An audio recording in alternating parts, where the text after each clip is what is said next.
So we're here with Ron Fournier from The Atlantic, the National Journal, who has joined us. We've been talking about his book, Love That Boy, but we couldn't let him leave without asking. I know, he just dragged me in here. About the state of this campaign. It's amazing, isn't it? Here we are, end of May. What do you think right now? I think we are in a period of enormous change in our country, and that's creating a lot of dissatisfaction with all of our institutions.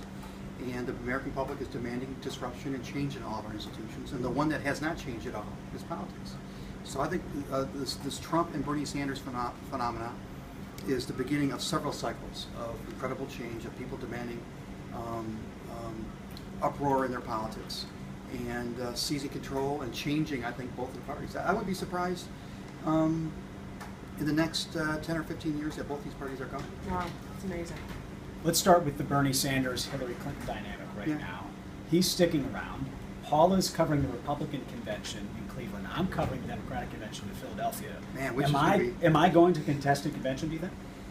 No, but I asked somebody the other day, I was in Philly, I said, do you think we're going to have a tear gas at your convention?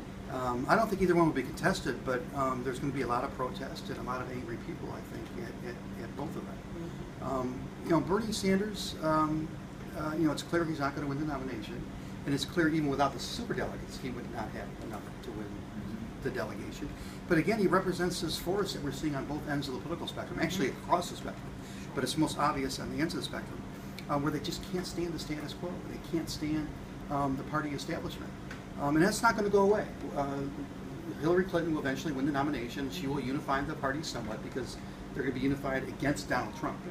But this dissatisfaction is going to linger and get even bigger, I think, next cycle. And the same on the Republican side. Whether Donald Trump, you know, no matter how far he goes, the people who've been representing him who want change aren't going to go away. Right.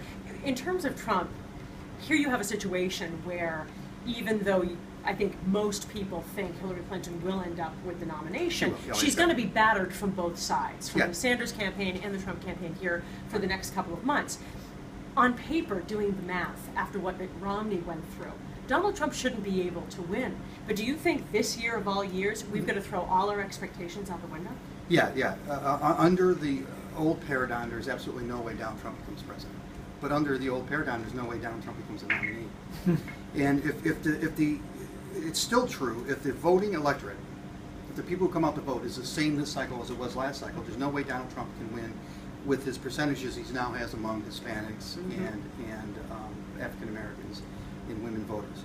But we don't know if those percentages will change, although I can't imagine they change too much. What we don't know is, does the voting electorate change? Does he bring out a lot of people who haven't voted the last few cycles? And can he somehow suppress the Democratic vote? I find that hard to believe. I have a hard time seeing how the math works for him to win, but I'm not going to predict that he can. We saw a lot of people already talking about the Florida polls, the Ohio polls, Pennsylvania, trying to find those purple states and figure out where they're going to go. A lot of people are worried that Trump seems to be polling close with Hillary Clinton in those states, and yet I saw a poll that shows Hillary within 2 percentage points of him in Arizona. Are we just totally throwing out the electoral map at this point in terms of we know that he's going to win these states and that she's going to win these states? Is that those rules no longer apply? We could be. If the electorate changes, we could see the Midwest come in play, like my home state of Michigan. If he really changes the makeup a bit, I could see him possibly winning it. But how does he do that without turning out angry African Americans and angry Hispanics who see him as he basically is, a bigot? And then states like you say, Arizona come in play. As a reporter, one thing I realize is the polls you see now don't matter at all. And I think this is the time that we should really dig in and focus on the policies. And you know, Donald Trump is running a campaign that is clearly divisive, that is clearly supporting policies that are anti-Muslim, which is basically anti-religious. You know, are we really going to have religious tests in this country? And now he's talking about pivoting. Right.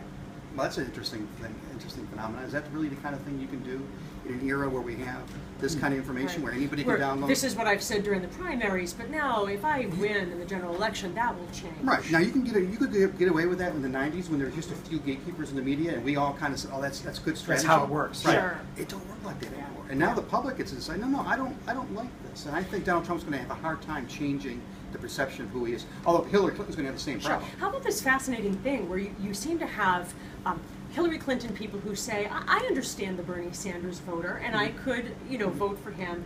but it doesn't work the other way around. Sanders voters seem to not like her. Right. If enough of them stay home, could that be devastating? Oh, could be. And if enough of them go and move over to Donald Trump, that could be devastating. I just find it hard to believe that that's what they're... At the end of the day, unfortunately, we have a two-party system that's a very binary choice. And what's happening more and more is we're not voting, this is political science, I'm just not just making it up, it's a fact. We're not voting affirmationally for anybody, we're voting against the other side, okay? It's called negative partisanship.